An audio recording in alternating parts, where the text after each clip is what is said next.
Ron DeSantis, Republican nominee for governor of Florida, came under fire for this comment. Quote, "The last thing we need to do is to monkey this up by trying to embrace a socialist agenda with huge tax increases and bankrupting the state. That is not going to work. That's not going to be good for Florida." Close quote.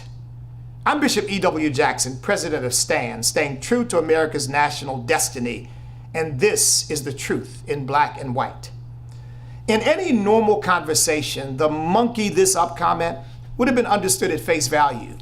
To monkey around with something or to monkey something up is to mess it up. That's exactly what socialism does. It monkeys around with the free market economy. We saw what it produced during the Obama years: record low workforce participation rates and persistent sluggishness in the economy. President Obama took our country as far as he could towards socialism: high taxes, burdensome regulations, redistribution of wealth, and socialized medicine. The results were not good. Remember the clunker buyback program when the government bought old cars to get them off the road and destroyed them? In the process, they destroyed the market for cheap cars that poor and young people buy when they're ready to own their first automobile. Remember when the Democrats decided to make wealthy people pay more in taxes on their new boats? They practically destroyed the boat building industry in America.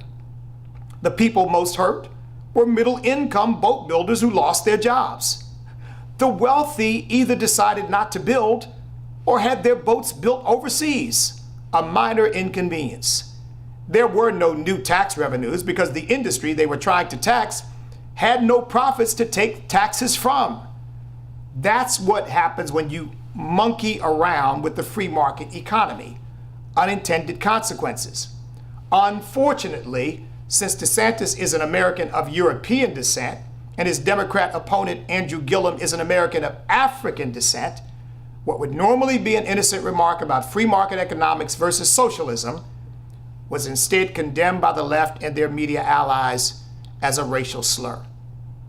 Now, this racial demagoguery by Democrats, the mainstream media, and Soros-funded radicals like Antifa has got to stop.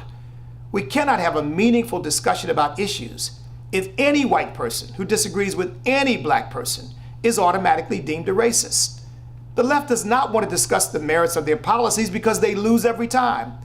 What they want to do is smear the character of any conservative or Republican who poses a threat to their quest for power. The last refuge of these leftist scoundrels is to label their opponents racist. Socialism does in fact monkey around with the economy, and the results are always the same: more government control over people, more dependence, more poverty, fewer jobs, more violence, more drug addiction. At its root, socialism is a godless Marxist ideology. Look at what it did to Venezuela.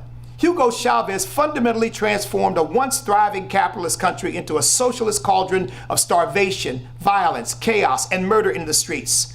The dream of a socialist paradise became the nightmare Marxism always produces. When people begin to experience the reality of socialism, it requires forced indoctrination, mass imprisonment, and mass murder to get them to accept it. That is the lesson of history. Andrew Gillum is a Bernie Sanders supporter and a socialist. But because he is black, and many reporters are also socialists, the mainstream media will deem Gillum intelligent and reasonable while smearing Ron DeSantis as a racist. They will distort everything the Republican says and make up things he never said. It's called fake news. The American people must awaken to this very dangerous game. It ends badly unless these socialists are defeated at the ballot box. We should not allow ourselves to be manipulated by false charges of racism. We should instead look honestly and objectively at what socialist policies will do to us and to our country's future. If we do that, no socialist ever would or should be elected in America, regardless of skin color. I'm E.W. Jackson, and this is the truth in black and white.